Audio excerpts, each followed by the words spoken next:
Կառավարությունը հավանություն է տվել Մայր Հայաստան ռազմական պատմության թանգարանը վերակազմավորելու նախագծին։ Ըստ դրա թանգարանը կդառնա Հայաստանի պատմության թանգարան ՊՕԱԿ-ի մասնաճյուղ։ Այնուհետև կառավարության նիստում քննարկվել է տրանսպորտային ոլորտում ֆինանսավորում իրականացնելու հարցը։ Տարածքային կառավարման եւ ենթակառուցվածքների նախարար Դավիթ Խուդաթյանի ներկայացմամբ պետբյուջեից կտրամադրվի 13.8 միլիարդ դրամի վերաբաշխում ուղղված ճանապարհների հիմնանորոգման, նորոգման եւ կառուցման աշխատանքների ֆինանսավորմանը։ Նախագծով նախատեսվում է հիմնանորոգել ընդհանուր 66 կիլոմետր ճանապարհ, ներառյալ միջպետական նշանակության է 16.1 կիլոմետր, հանրապետական նշանակության 25 կիլոմետր, մարզային նշանակության 16.9 կիլոմետր, նախատեսված է հիմնանորոգել երկու կամուրջ, պիտի ասեմ նաև, որ չզեկուցվող հարցերի փաթեթով 2.3 միլիարդ դրամի ուրեմն վերաբաշխում են կատարել, դա էլ ուղղվել է ամբողջությամբ միջին նորոգման աշխատանքները ֆինանսավորելուն։ Վարչապետ Նիկոլ Փաշինյանն էլ շեշտել է, որ այս հատվածի որակը ստուգվելու է վճարումների ընթացքում։ Նա նաև հավելել է. Մեղրու լեռնանցքով անցնող ավտոճանապարհի 2 կիլոմետր հատվածի հիմնանորոգում։ Աշխատանքները նախատեսում է սկսել եւ ավարտել այս տարի։ Վանաձոր Դիլիջան ավտոճանապարհի Վանաձոր քաղաքի միջով անցնող 6 կիլոմետրանոց հատվածի հիմնանորոգման աշխատանքները 2024 թվականին մեկնարկել է եւ նախատեսվում է ավարտել այս տարի։ Սելիմի Լեռնանցքի 1.53 կիլոմետր երկարությամբ հատվածի վերակառուցում աշխատանքները նախատեսվել է իրականացնել ի սկզբանե առանձին մասերով, առաջին հատվածը 2024 թվականին սկսել է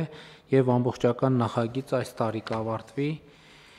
Սելիմի Լեռնանցքով անցնող մեկ այլ հատված 14 կիլոմետրանոց հատվածը, որի հիմնանորոգումը սկսվել է նախորդ տարի եւ այս տարի կավարտվի։ Նիստում վարչապետը խոսել է նաև բջջի զբոսաշրջային կլաստերից, նշելով բջջի ամրոց ստանող ճանապարհի հիմնանորոգումն այս փուլում ամփոփում է տարածքի ենթակառուցվածքային զարգացումները։ Փաշինյանը հայտնել է, որ գերակա շահի հիմքով հնարավոր է դարձել ազատել ամրոցը փակող շինություններից եւ ծառերից։ Այնուհետև գլխավոր դատախազ Աննա Վարդապետյանը տեղեկացրել է, որ պետությանը վերադարձվել է մի քանի խոշոր գույքեր։ Օրինակ 4 հեկտար մակերեսով հողատարածքը հատկացվել է Կրթության, Գիտության, Մշակույթի, Սպորտի նախարարությանը։ Գլխավոր դատախազը պարզաբանել Սա համայնքային շահի պաշտպանության գործառույթի շրջանակում դատախազության կողմից ներկայացված հայցի բավարարման արդյունք է, պարոն վարչապետ։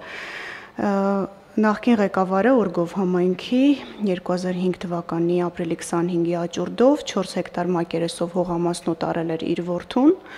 ավելին հողամասը տարիներ շարունակ չի օգտագործվել իր նպատակային նշանակությամբ։ Պարոն Խուդաթյանը նշեց, որ սա հատուկ պահպանվող տարածք նպատակային նշանակության հողատարածք է, այդ պատճառով ամրացվում է Կրթության, Գիտության, Մշակույթի եւ Սպորտի նախարարությանը։ Աննա Վարդապետյանը նաև հավելել է, որ Երևանում շրջակա միջավայրի նախարարությանն է վերադարձվել 1.5 միլիոն դոլար արժողությամբ անտառային հողեր, Ծաղկաձորում 2.3 հեկտար հողատարածք, մոտ 1 միլիոն դոլար կասկադային արժեքով։ Վերջին ամիսներին Խաշթարակում ցածր վարձով 25 տարով վարձակալված մասնաշենքի պայմանագիրը լուծարվել է։ Նա նաև նշել է, որ Դիլիջանում վերադարձվել են մանկապարտեզների շենքերը, ինչին արձագանքել է վարչապետը։ Կառավարության նախորդ նիստերից մեկում անդրադարձել էի